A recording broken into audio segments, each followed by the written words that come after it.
This is war.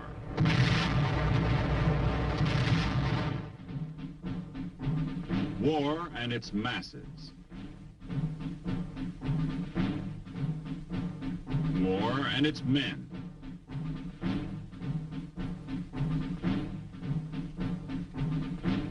War and its machines.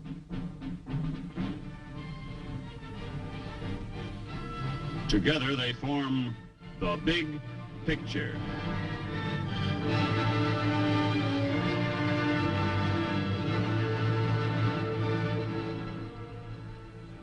Welcome to the Big Picture. I'm Captain Carl Zimmerman.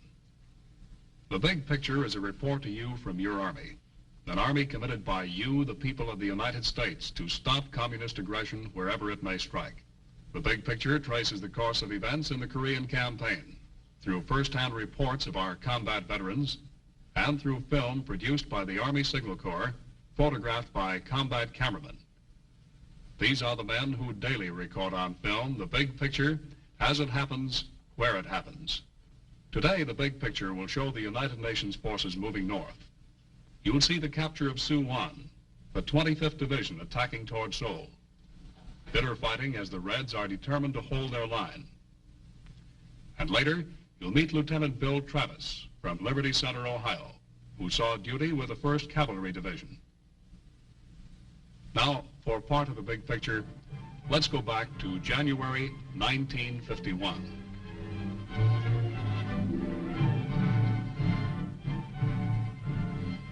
On the 20th of January, UN forces consolidate positions below Seoul against diminishing Red pressure.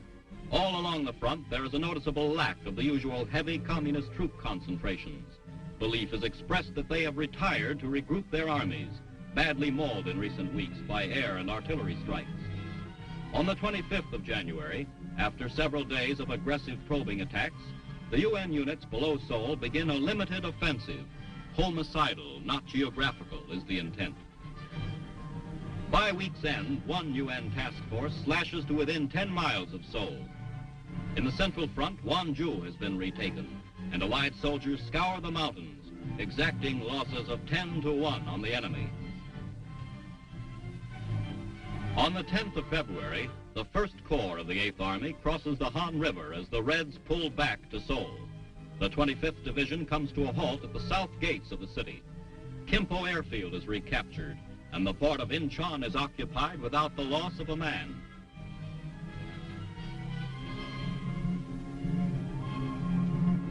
On the central front, the 10th Corps continues its action against stiffening enemy resistance. In less than 3 weeks, the Allies' limited offensive has killed and wounded an estimated 73,000 Chinese. On the 11th of February, the Chinese launch their expected counteroffensive on a 30-mile front in the Central Mountains. Their troops vainly attempt to drive a wedge through the center of the 8th Army's lines. Armored counterattacks smash north from Wonju, and air and artillery increase their hour-by-hour pounding. Finally, north of Incheon, Allied troops cave in the west flank of the Red Drive. By the 18th of February, the Reds' drive has been spent and broken. UN forces have inflicted 33,000 more casualties on the Chinese. On the 20th of February, the Reds have fallen back along most of the 70-mile front. Their total losses for the month rise to approximately 100,000, while UN forces prepare still another killer offensive in their war of maneuver.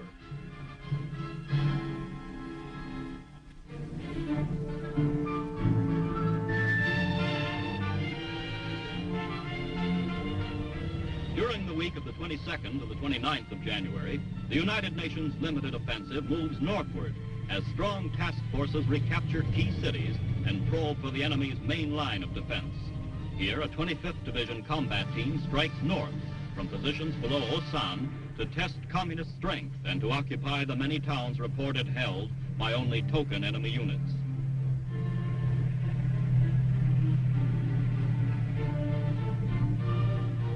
Troops of the 35th Regimental Combat Team enter battered Osan without opposition.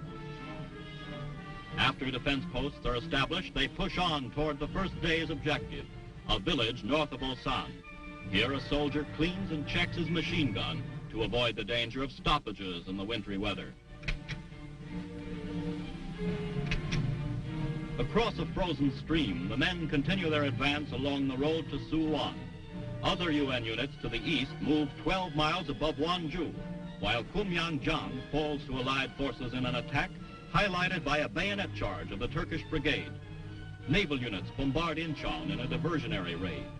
UN planes fly 700 sorties on this day, inflicting high losses against the enemy. Though tanks have not recently been encountered in any large numbers, the troops are well prepared for them. As the task force nears its day's objective, civilians coming from the village are methodically searched for weapons. The refugee problem has eased considerably in comparison with the mass flight of hundreds of thousands from Seoul and other endangered cities in the past month, but there are still those who remain in the combat zones between the two armies, keeping UN soldiers constantly on guard against the danger of communist infiltrators. Task force troops move carefully into the war-scarred town, where they will spend the night on the alert for red snipers and suicide groups. A South Korean interpreter questions two refugees. As the limited offensive goes into its second day, the 25th Division spearhead sweeps across the low hills towards Suwon. The 8th Army, finding little red pressure to contend with, regains hundreds of square miles in the western sector of the front. An enemy strong point is encountered, and artillery is called for.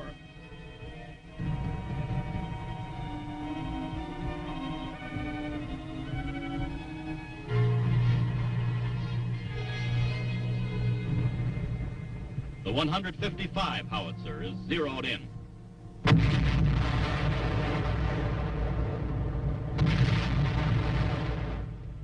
To avoid bypassing red pockets in the hills, the troops leave the roads, searching the countryside and villages.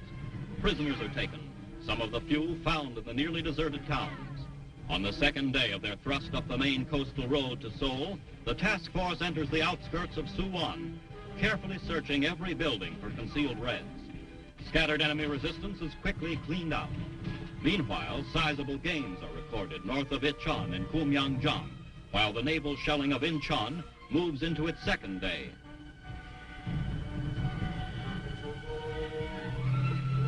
The day after Suwon's capture, an armored spearhead leaves the north gate, pushing on towards the Han River. Soon it meets the first strong red defensive lines, halting 12 miles from Seoul. General Joseph S. Bradley, assistant commander of the 25th Division, inspects his advancing troops. The customary inspection and interrogation of civilians begins at Suwon. 25th Division rest, as reports come in that firm contact has finally been re-established with major units of the enemy. Here was another victory for our ground forces. We had taken the city of Suwon and were headed north again. To tell us about this action, here is Lieutenant Bill Travis, who saw duty with the 1st Cavalry Division. Well, Bill, back here at home at this time in January and February of '51, folks felt pretty good about the troops going north again. How about the morale of the men over there? Well, necessarily, Carl, when you're going south, in other words, when we were withdrawing, the morale of the troops is not good at all. When you're retreating, as you call it, you can't help but feel that maybe you're being let down somewhere back along the line, and your morale just is not good. However, when you're doing about face, you turn around. In this case, where we're going back north, morale was excellent. In other words, when you're attacking, you can see you're winning, and maybe you think the end is in sight, and the feeling of the troops is very good. What sort of action did our troops see at Suwon? Well, your action in Suwon was very difficult. It was very hard. The terrain was very difficult to fight in. Your main Chinese army was stationed right in there. See, your main Chinese army was coming down the western plains. The plain area, as you know, is in the western half of Korea. The eastern half is very mountainous and very hard to operate in, especially in the winter months. Well, now, why was this town of Suwon so important to us, Bill? Well, your Suwon was important because it's a center, it's a hub of communications. If you look at a map, you'll see that the railroad goes through Suwon. About 8 roads come together right there at the town. There's also a big airstrip, one of the few concrete airstrips in Korea. And as such, your town of Suwon was a center of communications, your actual hub, just south of Seoul. And it's right on the main road to Seoul. Well, then actually this opened the doorway to the north for us, didn't it? That's right. Suwon to Seoul is actually a plains area, and it's flat. You can use your armor, and it's a very good avenue of approach to Seoul, to Han River, and on to 38th Parallel. Mm-hmm. Well, Bill, what was your job with the 1st Cav? My job with the 1st Cav, Carl, was rifle platoon leader and a leader of a tank killer team. A tank killer team? But tell us how this team operated. Right. Well, it seems like in the initial phases of the operation, we did not have much to fight the enemy armor. In other words, the North Koreans were equipped with these new Russian medium tanks.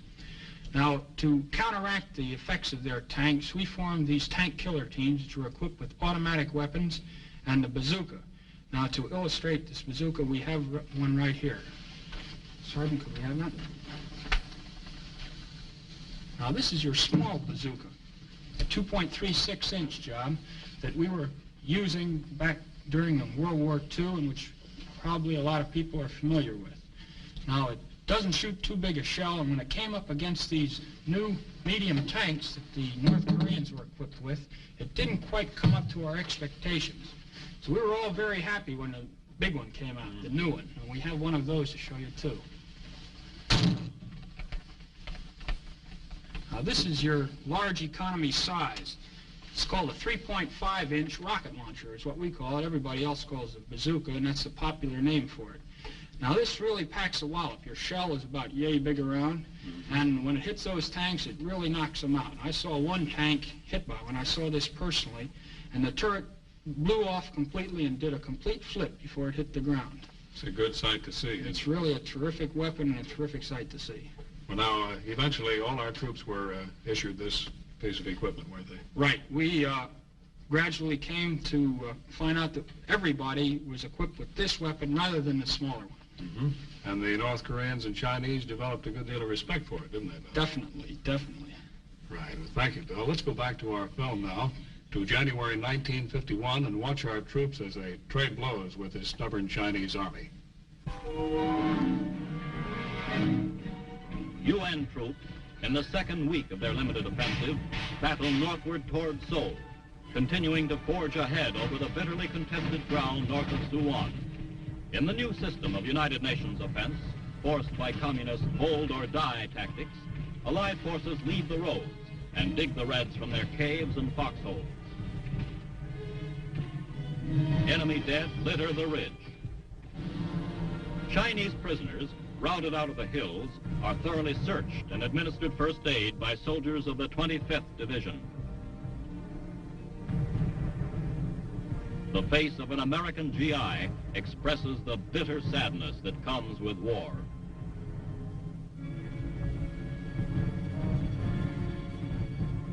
The captives are then escorted to the rear for further interrogation. Very few Chinese surrender to UN forces, as they are taught to expect swift execution upon capture. When convinced that they will not be killed, they are often eager to give information. A United Nations task force moves up for an assault on an enemy-held ridge north of Suwon as the offensive pushes steadily ahead. Realizing the dangers of over-fatigue, these hardened soldiers have learned to take advantage of every opportunity to rest. Now, well accustomed to the strenuous conditions of battle, the men group together in a well-earned sleep. General Bradley consults with the company commander of the Spearhead Unit, which will attack the communist strongpoint lying across the main road to Seoul. Tank commanders determine Red positions and ready their crews for firing. The attack gets underway with the usual preparatory artillery bombardment. The fighting in this sector has been some of the bitterest of the Korean campaign. Key points change hands repeatedly, and gains are measured in yards.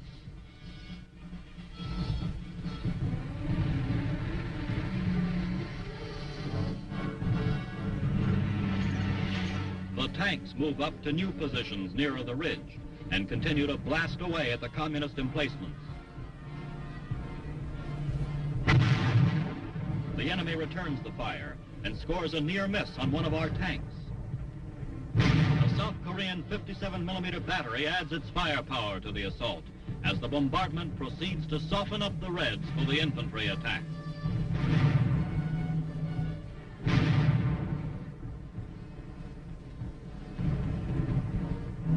A South Korean officer calls for mortar fire, and the mortars lend their explosive voice to the artillery pounding.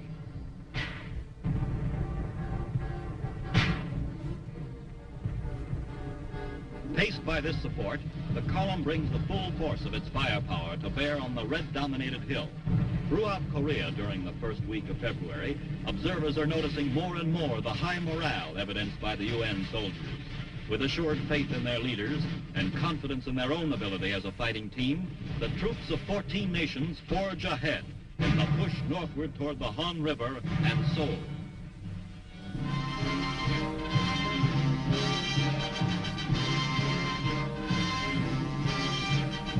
On the 10th of February, troops of the 25th Division reached the outskirts of Seoul. The Han River Bridge figures once more in the Korean fighting, and a familiar sign still stands. 3 badly frightened Chinese prisoners are brought in for questioning. Expecting execution, they face only interrogation and removal to PW compounds. Attempting to cross the Han, a patrol is halted temporarily by intense fire from the communists occupying Seoul. Later, another patrol managed to enter the city but withdrew after some limited probing. As the action continues with opposing forces dueling from opposite sides of the Han, other UN task forces are sweeping north and west to occupy Incheon and Kimpo. At the week's close, 4 Allied divisions are at the Han, and Seoul is nearly surrounded.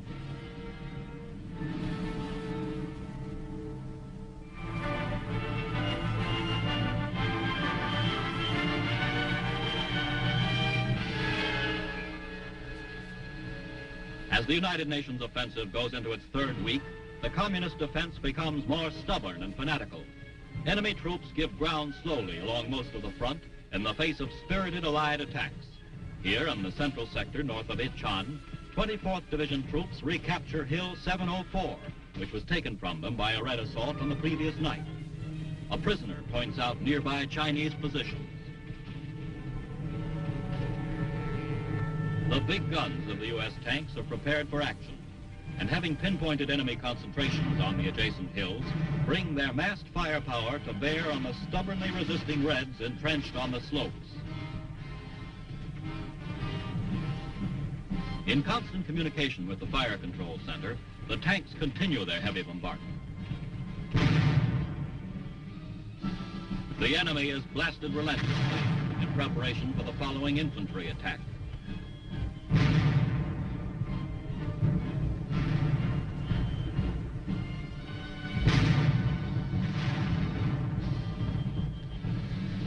Above Wonju, a flying boxcar delivers ammunition and supplies to the 10th Corps, which is preparing a new assault against increasing Red pressure in the central mountain sector. Supply by airdrop, once an emergency measure, has become routine in Korea. With the spring thaws due soon, and with them the almost impassable Korean mud, these techniques of airborne logistical support will permit continued supply operations. Here is fighting over the roughest kind of terrain. There is one hill after another. And on top of every hill, a strong, determined force of Chinese. Well, let's get back to Lieutenant Travis. Well, Bill, you're wearing the crossed rifles of the infantry. But over here, I see the Distinguished Flying Cross. Well, this requires an explanation, sir. Well, you see, Carl, several of us combat-trained infantrymen and artillerymen were pulled out for temporary duty with the Air Force in Korea. We were busily flying combat missions with the Air Force, controlling all the fighter strikes that they were flying in close support of the frontline troops. Now, the way we'd work that, it sounds rather strange, and it is an utterly new concept as far as close support tactics are concerned. The way we do that is move into an area flying these AT-6s, or training planes, the old type training planes, and with a pilot and an observer, pilot from the Air Force, observer from the infantry or artillery, we would control all the fighter strikes. We do that by spotting the target in the general area of the enemy fortifications or front lines, and then call in the fighters, get on the horn, and give them the word on the radio and ask them to join us over the target. Then we would make what we call an identification pass, go down over the target and mark it for the fighters who, being considerably faster than we are, would have trouble seeing the target as it was. Well, how'd you mark these targets, Bill? Well, the way we'd mark it, the best way for marking it, the most accurate way, would be for the observer to lean out while we were going over the target and throw a smoke grenade down that would land right in the enemy position, let's say a gun position, and the fighters would follow us down, and seeing where the smoke landed, would know where the smoke grenade landed, would know where the enemy position was. Were they pretty accurate, the Air Force? They came down in on your tail there? They were very accurate. Actually, we like to see them come because they, being right on our tails, kept the Koreans from shooting at us. Sometimes, I should say, sometimes.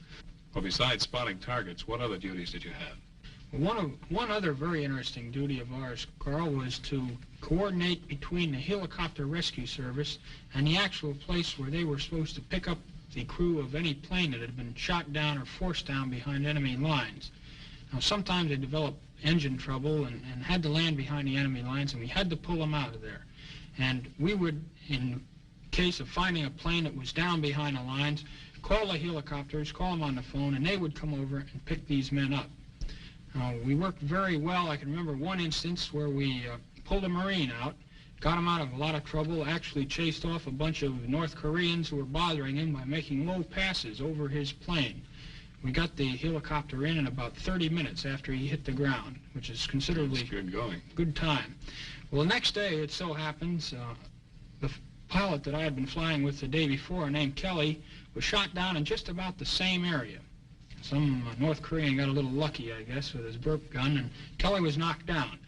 The Marines on their carrier just off the coast, hearing that Kelly had been knocked down, they could tell it was Kelly because of his call sign, see, over the radio, scrambled 2 complete flights of fighters just to keep him safe and keep him out of the hands of the North Koreans until we could get a copter in and pull him out. Well, that sounds like pretty good teamwork over there, Bill. Actually, we worked out very well, the Army and the Air Force in our squadron, and the Marines, who we were constantly directing in close support of the Army and the Marine troops on the ground. We get along pretty well with the Marines, even though we horse back and forth. It reminds me of one incident. The cavalry, you know, broke out of the old Pusan perimeter in September of 1950. Right. And they were pretty well beat by the time they got up to the Incheon area, and they were sacked out along the road. And the Marines drove by. They just landed and still hadn't gotten into the fight, I guess, and uniforms still nicely pressed. And one of them leaned out of one of the trucks and yelled over, "Hey, cavalry, where's your horses?" And the staff sergeant looked up at him and said, "We ate them waiting for you guys to get here." And I thought I'd die when I heard that story. No, actually, they're a pretty good bunch of guys, and we've worked very well with them. Actually, one regiment of Marines was attached to the cavalry division for a certain phase of the operations in Korea, and they're a wonderful bunch of guys. Well, Bill, you've certainly proved to us that the services work together in Korea.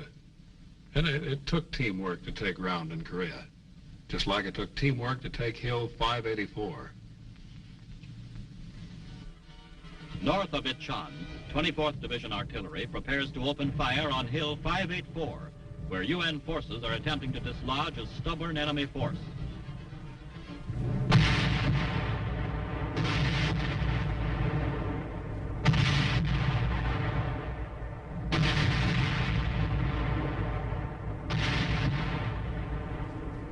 These hill positions anchor the right flank of the Red Central Sector offensive. By commanding the heights, UN troops hope to flank and cave in the communist advance.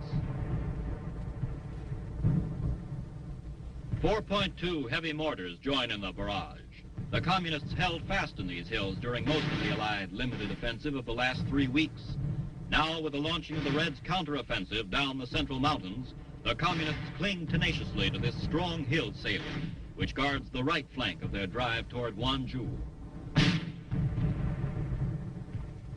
Observers watch strikes on the enemy hill positions.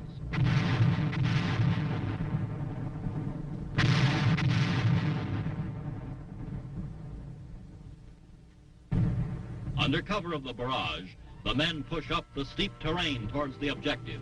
Protected by the thick and tangled underbrush, the Reds laid down a volume of small arms fire that causes the troops to slow down in their advance. During the last 10 days, key points in this hill area have repeatedly changed hands, with Allied gains being held down to a few thousand yards. The troops keep watch for snipers, plotting the course to be followed when the assault is resumed. Meanwhile, machine gun positions are set up as they consolidate their gains against a possible Red counter-thrust. The communist lines are strong, and artillery fire is called for to loosen enemy supporting areas. In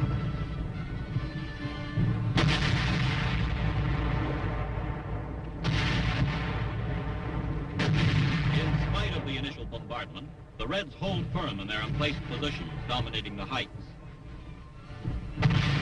The howitzer shells smash lethal punches into the face of the enemy.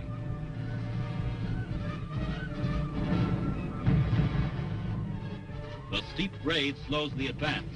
Attacking in battalion strength, the troops move up as fast as possible to avoid Red sniper fire. Red forces have relied heavily on surprise night attacks, attempting to regain positions taken from them during the day by UN units. The communist tactics of infiltration and sudden mass charges fit well with the dense foliage.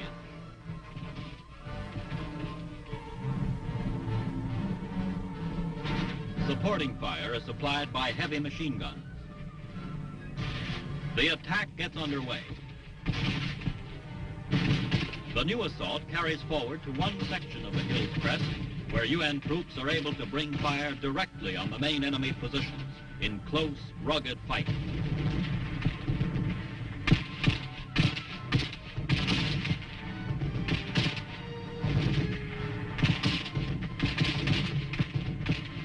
The attack is turned back. However, at week's end, an all-out drive crushes these positions, collapsing the right flank of the Reds' offensive.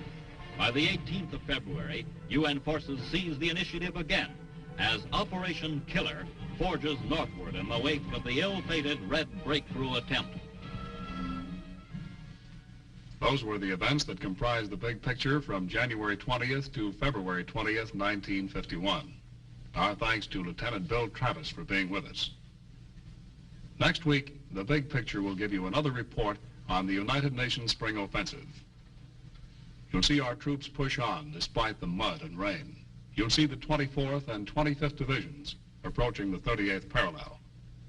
And you'll again hear from two combat veterans, two Army soldiers who saw, as it happened, a part of the big picture.